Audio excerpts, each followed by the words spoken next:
buckle up, ladies and gentlemen, because we are going on a journey, which actually begins on August 23rd, 2022. There was a man named Mark A. 𝗙ecie, and he died in a rather bizarre accident. The initial story is that he was in his backyard messing around with his burn barrel when something suddenly exploded. And they don't know what exactly it is that exploded in that burn barrel, but something did and caused a piece of shrapnel to hit his neck and end his life. Mark 𝗙ecie was just 48 years young. Take a listen to local news coverage of the event. It's being called a freak accident. A healthy, active 48-year-old killed when something inside the burn barrel he was using ignited, causing an explosion, sending shrapnel flying through the air. It's heartbreaking. It's heartbreaking. Chris 𝗙ecie is still trying to process the death of his younger brother, Mark. He was burning papers or whatever. This was the story that I got.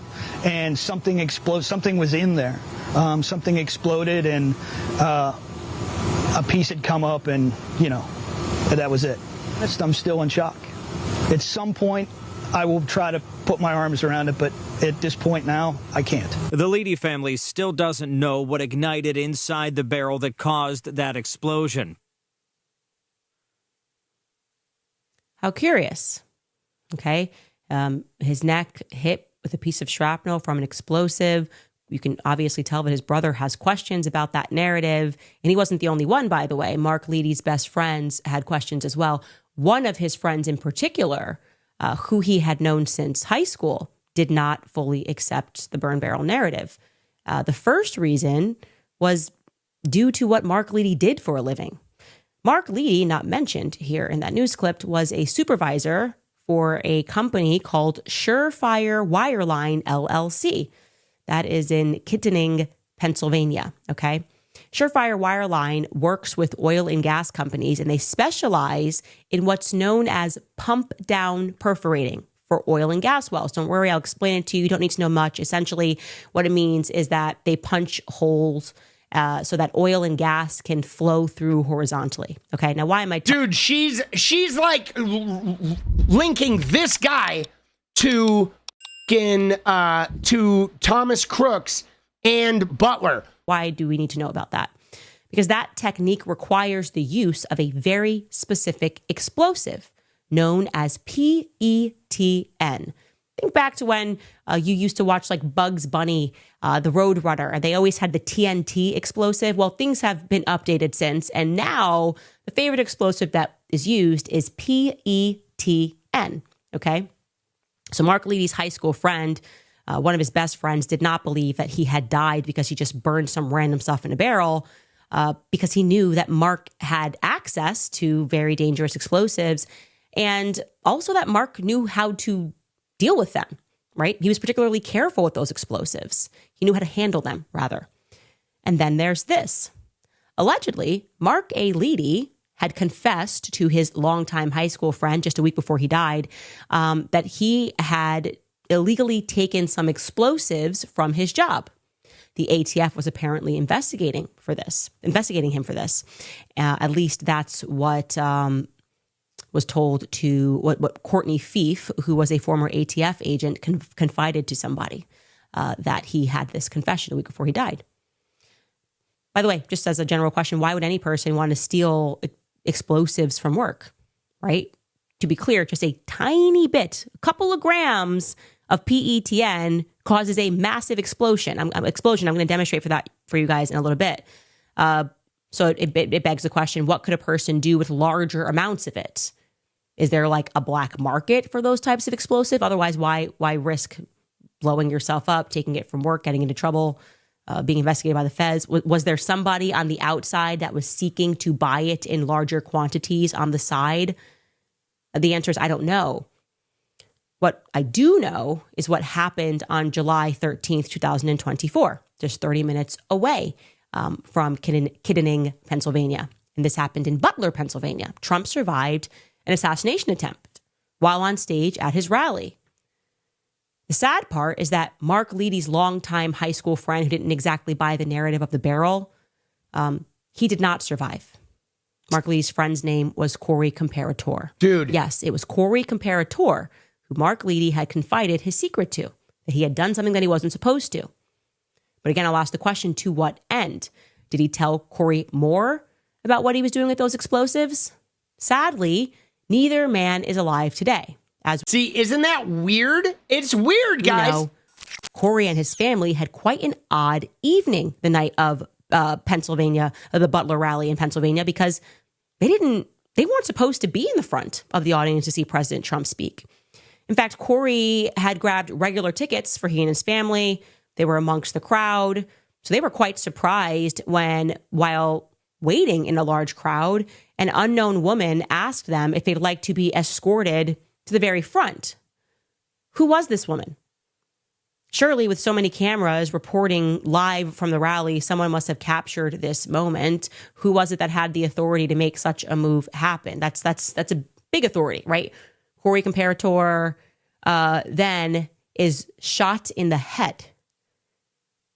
It's worth noting that Mark A. Leedy is also friends with various members of the Crooks family on Facebook. That, of course, could just be a small town coincidence. Isn't that weird, too?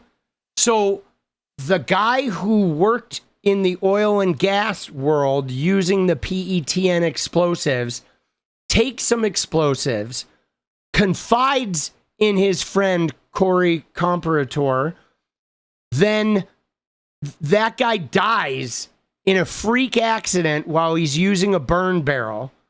Okay, then 𝗙𝗃𝗪𝗏𝗧 goes to the Trump Butler rally and moves him to, he gets moved to the front row seat. He gets shot in the head, and Thomas Crooks, the guy who supposedly shot Corey and shot at the president, also knew the guy who died in the freak accident. Now, all of this is alleged, but like, it's pretty weird. Okay. I mean, it is a little fucking weird. We can't really extrapolate anything from that. I'm just mentioning it as a fact because it is one. Anyway, let's hit fast forward again. Just 2 months after the Butler shooting, 𝗙𝗃𝗪𝗏𝗧 loses his life. And then a never-before-seen terror attack is executed with precision, which involves PETN explosives. On September 17th and on September 18th of 2024, there was a massive series of pager explosions across Lebanon and Syria, wounding more than 3,000 people and killing 12 people. See, this is interesting because now I think she's trying to tie this to Charlie Kirk. Obviously, she is upping the ante here and like making the implication that the PETN was taken through that guy to like for the pager attacks in the Middle East, which would potentially be an implication that, you know, that the Mossad was involved in Trump's killing or Trump's attempted shooting or whatever, right? I mean, dude, she is super conspiracy, okay? Now it's getting whacked out. And again, though, you have to realize that her ultimate thing, guys, is about tying Charlie Kirk to Trump and Netanyahu. But somebody had said earlier, oh, Trump isn't smart enough to execute a fake assassination. But I bet Mossad would be, okay? You know what I'm saying? They absolutely would be. And yes, those pagers, I think the pager thing, guys, let me just tell you this, okay? The pager thing, I don't think it's connected because they did not put those pagers out in fucking September. They detonated them in September.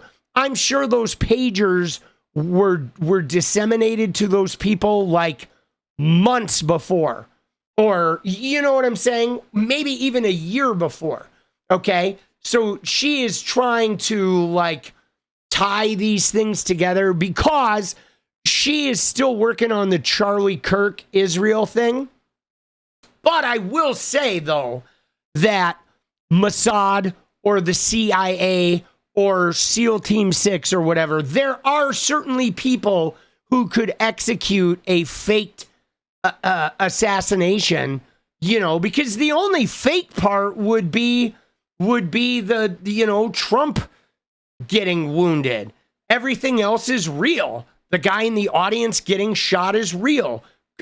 Thomas Crooks getting shot on the roof is real. And we don't know the story about Thomas Crooks, how he got up on that roof. I mean, we don't know. I mean, we don't know if he was given some assignment, if he thought he was doing some special assignment. He thought he was working undercover. I mean, we'll never know because the kid is dead, and the kid, I don't know.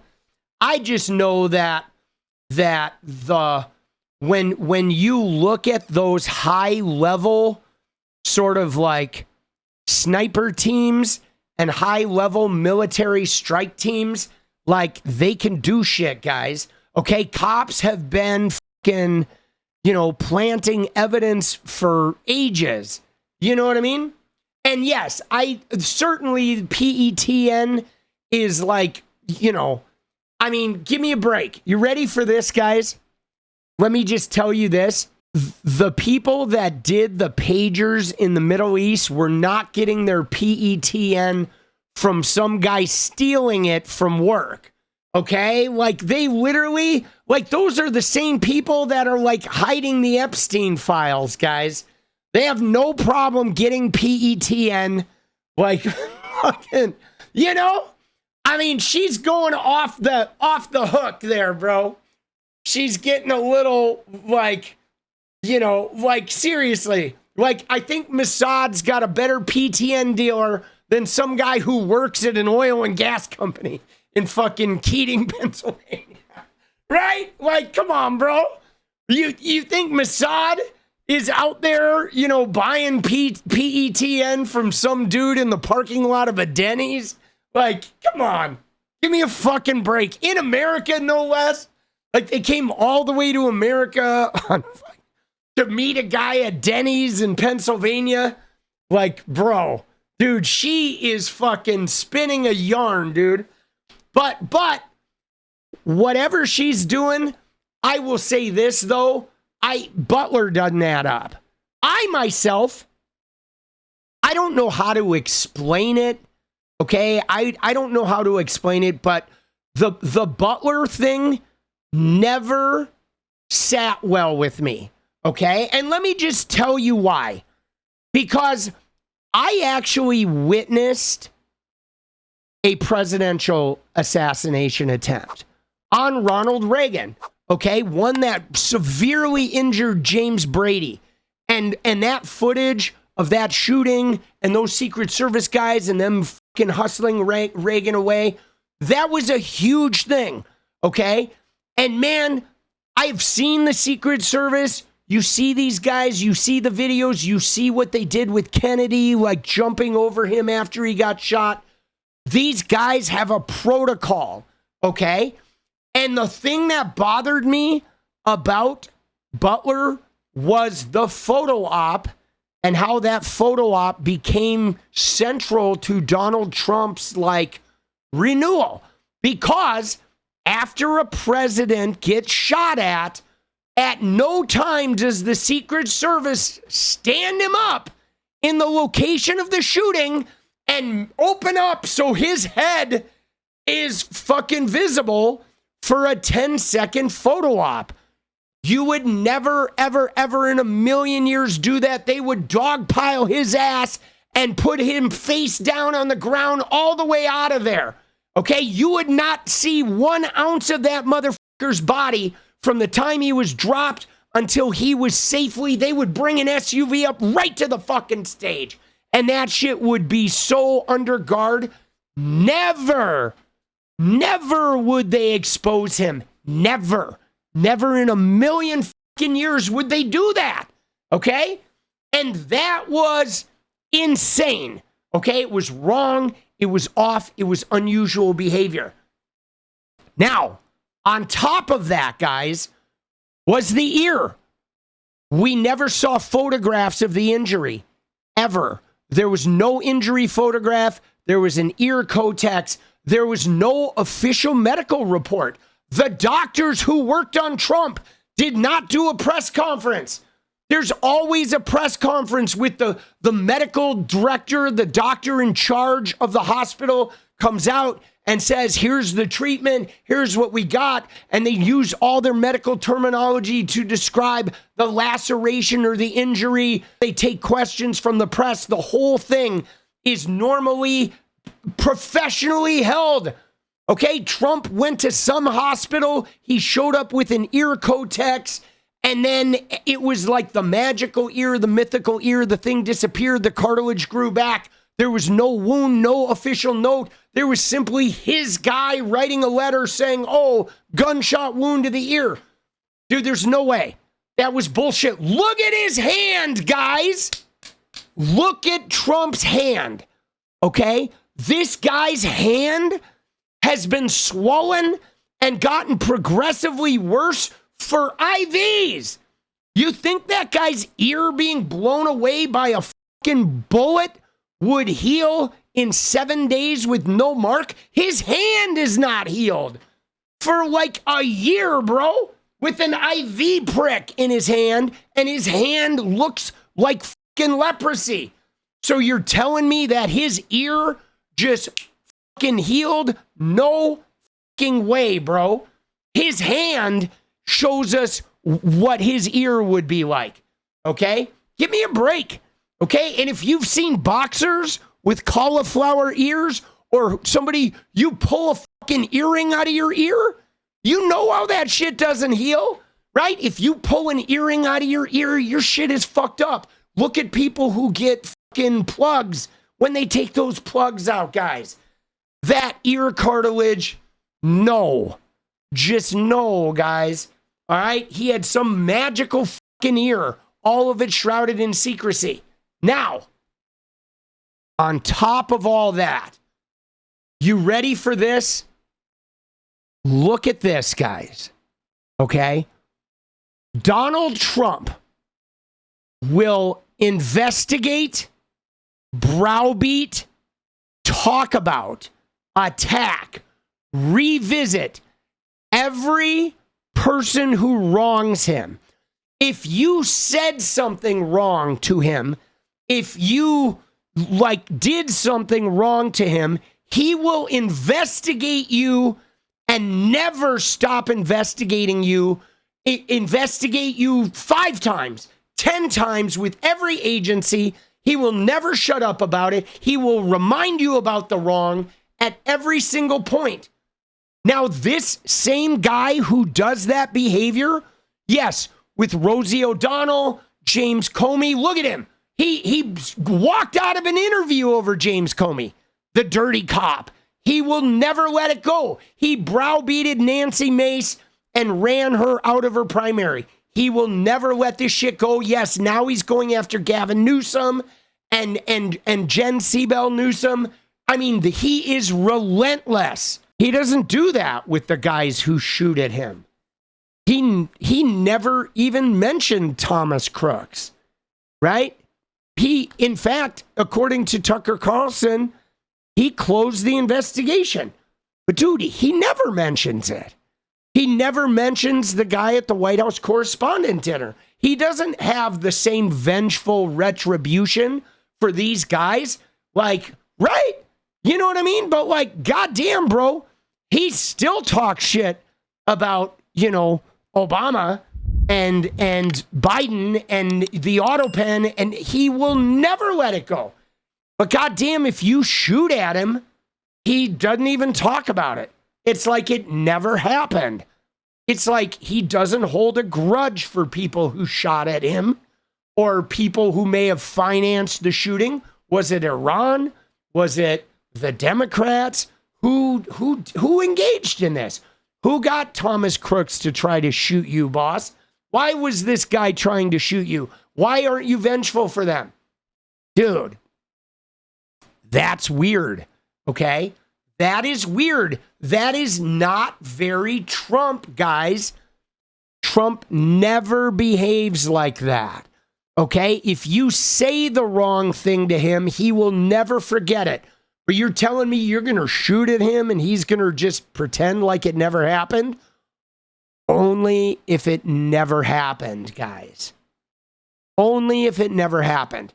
Now, another thing, guys, okay? Another thing that is really interesting about this is that Trump's behavior, okay? Trump's behavior, guys, since then, he's not gun shy at all, okay? He walks out at the White House. He falls asleep in outdoor events. He walks around and fucking shakes hands with people. He is just bopping around outside, never worried about a stray bullet, never worried about, like, you know what I mean? He shows no observable signs of gun trauma or being shot at trauma where he's agitated having experienced that thing. Now, if he's around a woman like 𝗙𝗽𝗏 𝗏𝗀𝗡, who doesn't smile, who asks him questions he doesn't like, he's agitated, he sees her, and he's just like ready to fight. He's in fight or flight the minute 𝗙𝗽𝗏 𝗏𝗀𝗡 shows up and looks at him wrong. He's ready to go. He is so PTSD from 𝗙𝗽𝗏 𝗏𝗀𝗡. He is so PTSD from her asking him questions that if she's in the vicinity of him, he is like hypervigilant. But he's not that way, having been shot at. I call bullshit, because the way Trump is with his fight or flight mechanism, when he's agitated, when he's fearful, when he's worried about something, he fixates. Obsessively, you might say. That he obsessively fixates on it, and yet he supposedly has had 4 attempts on his life, and he just walks around outside completely aloof. That is not the way Trump operates. Okay? It is not the way he operates, guys. Historically, he does not operate like that. He never has. Okay? He never, ever has. And so, to me, all of that adds up and just feels very wrong. Okay? That the way Trump acts about every other thing in his life that bothers him or scares him or gets him riled, for whatever reason, people shooting at him and trying to end his fucking life, which is the ultimate sign of them, like, trying to, like, remove his power, that doesn't bother him at all. But if you don't smile and you ask him a question, he will fucking erupt. It doesn't make sense, guys. It doesn't make sense. It is inconsistent. What is up, guys? Thank you so much for watching. If you like the video, you want to support independent resistance media, you know what to do. Drop that sub, hit the like button, and please share it. And we do love our members, so if you want to become a member, it's another really great way to support. Thanks again for everything, guys. I'll see you next time. Let's go.